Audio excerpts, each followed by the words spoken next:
I'd like to thank you first off for choosing to meet with me today, Tom. A lot of people wouldn't be coming here to see me unless, something bad's happened to them that's kind of forced them to come to me and to meet with me about their problems. So what is it that you've come here for? Well, I've come because of a drug problem I picked up where I had a car wreck. It caused me such pain all these years, and I've got bad drug problems for it because of it. The wreck caused me pain, and I just got hooked on pain pills, and next thing you know, I was on heroin because it was cheaper than pain pills. It's just messed up my life. The pain has just messed up my life horrible. Okay. Well, what I'm going to do today is just do an assessment. Like get a little bit of information about you and about your background to see what form of treatment would be the best for you, okay? Okay.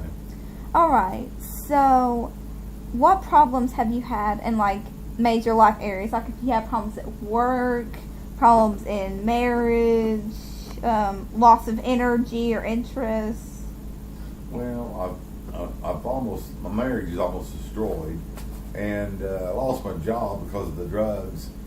I couldn't do my job. I was on the drugs, and everybody knew I was on drugs, and I told them about it, and I was let go because of my drug problem.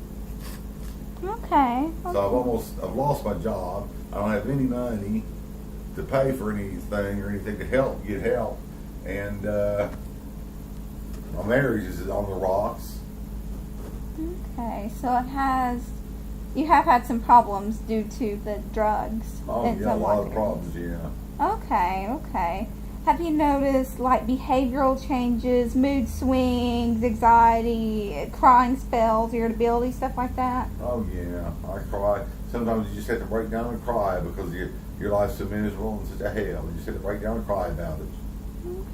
Okay. Have you had any difficulty with sleeping or eating? Yeah, I don't have any appetite. I have real bad insomnia at night. Sometimes I have to take medicine just to get to sleep. Oh. Okay. And then more medicine to get woke up. Okay. Have you had any thought disorders like racing thoughts, obsessive thoughts, compulsive behaviors, heard auditory voices, anything like that? Not really, but I do. Sometimes I just tell you the truth. Sometimes I just feel like putting a bullet in my own head, or hate other people so much because all what's happened in my life, blaming the people that hit me in the car, things like that. I think about even shooting them. Okay, so you just have a lot of anger as a result of the car accident. Yeah, I blame them for all I've went through. Plus, I blame God for me being put through this. Okay, I can understand. It's normal for a lot of people to feel angry and feel like they've been wronged in a lot of it. That's very normal when someone's been through what you've been through. Okay, let me see what else we have. Have you had any issues as an adolescent with bedwetting, running away, truancy, failing grades? No, I never had no problems, really big problems in my life that I couldn't handle until the car wreck. They put me in the downward spin from the drugs that's caused all this. Okay. Do you have any history of abuse as a child or as an adult? No, not really. Okay. I mean, a lot of people have bad parents, and my parents weren't perfect, but I got along okay in my childhood, yeah. Have you had experience unusual sexual behavior since you started on the drugs?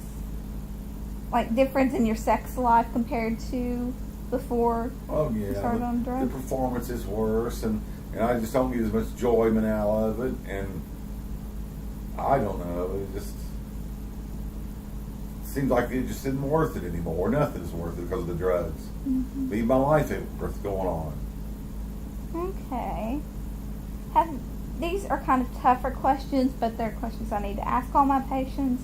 Has anyone in your family ever had mental health or substance abuse problems besides yourself? Oh yeah, my mother. She's hooked on Valium. She's hooked on Valium her whole life. She's in and out of Richmond, Indiana hospital, mental hospital, time after time after time she was. Okay. My dad had put her away, or she just volunteered. And even my dad, after World War II, even my dad had mental issues because he fought in Jim in Okinawa. And he had mental problems. He went to VA mental hospital twice. Okay. And he got on VA too there for a little while like my mom, but he was never hooked on his whole life like she was. She's hooked on Valium her whole life. Oh, okay. Well, it's hard for a lot of people. Those are controlled substances, even though they're technically not considered narcotics. They're still considered controlled substances, and can for a lot of people be very dangerous, especially people that have other problems like mental health problems, maybe like your dad did. Yeah, she'd be so drugged up on the Valium sometimes. I don't know how many cars she totaled in her life. I mean, and the insurance guys said they wouldn't even cover because she had so many car wrecks. She saw passing out the wheel or so high on the Valium, she couldn't drive. Okay. Do you have like a support system, like people you could rely on that could help you to get rid of your drug problem? That's the problem too. All my friends and family are gone. They're all passed away. They're so old, and I'm so old. I have not one friend in the world anymore. Okay, so you don't really have a good support system then, you would say? No, not any at all, really. Besides coming here to you. Okay. Well, that's not bad. A lot of people, they're psychologists or they're therapists. That's all they have a lot of time. There's some people that live alone, never married, or some that are divorced. They just come to me, and sometimes I help them. Well, at least try to do the best I can to kind of help them. I'm not saying that I can solve your problems, because honestly, only the person themselves can really solve their own problems. But I do my best I can to help all my patients and try to be their friend, someone they can confide in. Okay. Now, a little bit about your drug history. How often do you drink alcohol? Like, and when did you first start drinking? Oh, I started drinking alcohol when I was in the Army, a young boy. When I was about 19, 20. Okay. I started drinking alcohol. And then I got on the drugs. I got on the drugs right after the car wreck. Okay. And how much do you drink normally? Oh, well, back when I was younger, I drank a lot more. Because I wasn't on drugs. And I was young. And young boys will drink that way. Even young boys, especially in the Army. But I'd say maybe a 6-pack a day. Okay. My problem really ain't with the alcohol. Alcohol ain't good for you. I know that and understand that. But my problem really was the drugs. Okay. The heroin and the OxyContin things. Oh, okay. So yours is mostly with stuff like that. Do you smoke by any chance? Yeah, I smoke. I smoke at a freight train. I smoke almost 3 packs a day. Okay. More nervous I get, the more I smoke. Okay. And when I'm coming off the drugs and then got money to replace them, get more, I smoke more cigarettes more then. Okay. What has been your longest period of sobriety? Sobriety? Yeah. Drugs and alcohol? Well, how about for each of them? How long is it? Well, the alcohol, which was never really a big problem of mine, I hardly ever drink any of it, hardly ever. But the drugs, everyday thing with drugs, everyday thing. Every day, every night. Okay. Anything I get my hands on money, it's for them. I'll do it, just to stop the pain, because the pain's so bad. And there ain't no way else I can get rid of the pain. Okay. Have you ever tried to quit for a period of time and gone through really bad withdrawal? Yeah, once or twice, yeah. Okay. But I had no one to help me, no one to support me, no one to help me, and I couldn't do it. Okay. I just hooked on too bad. Have you ever had history of seizures? No. No. Okay. Do you live alone, or do you live with somebody else? I live with my wife. Okay. Good. But she's never home. She's always working and stuff, Oh. And since I don't work, I lost my job because of the drug problems I was having. I'm just on disability, and she's gone. I'm just home by myself most of the time. Okay. And these may sound kind of silly, but I have to ask these to all my patients.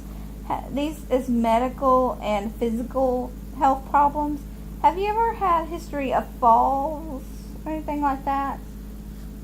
No, not really, no. Okay. Do you have allergies to anything? Oh yeah, cats. Okay. And what's it called? Penicillin. Okay. And cut grass. Okay.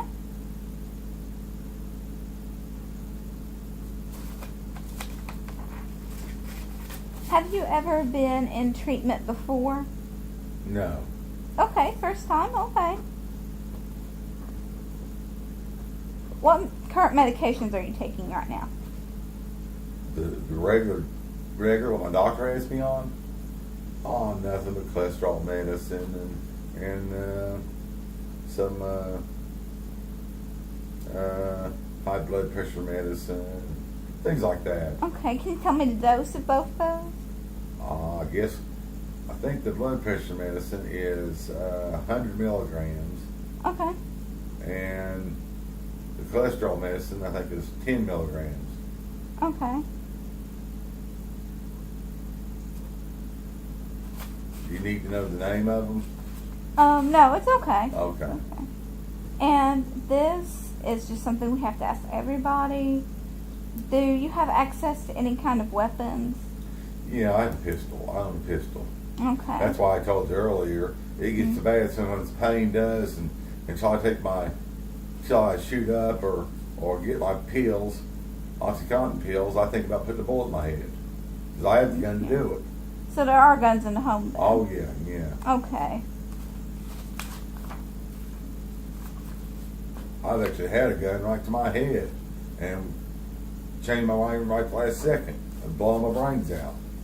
Okay. Well, it's good that you changed your mind because ultimately, I know it may seem like you're going through a lot right now, but ultimately that's a long-term solution to what is really, in perspective, a short-term problem. Because honestly, most people only live 70 to 80 years.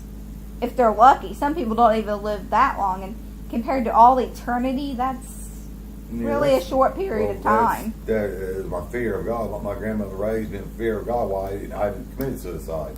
I'm scared He'll put me in worse punishment in hell when I die than I would if I, was out of life just because of the pain I'm going through now. Well, it's not. Either way, it's going to be painful. Well, it's not exactly that. Spiritual things can help a lot of people to keep them from doing some pretty bad things that they would normally do if they didn't have those religious beliefs about things. Okay. And these next sets of questions are suicide risk questions. I'm sorry if this is making you uncomfortable, but this is just something I have to do with all of my patients to make sure they aren't in immediate danger. Have you ever are you experiencing current suicidal thoughts? Sometimes. Once in a while. Okay. Has it happened in the past 72 hours? No. Okay.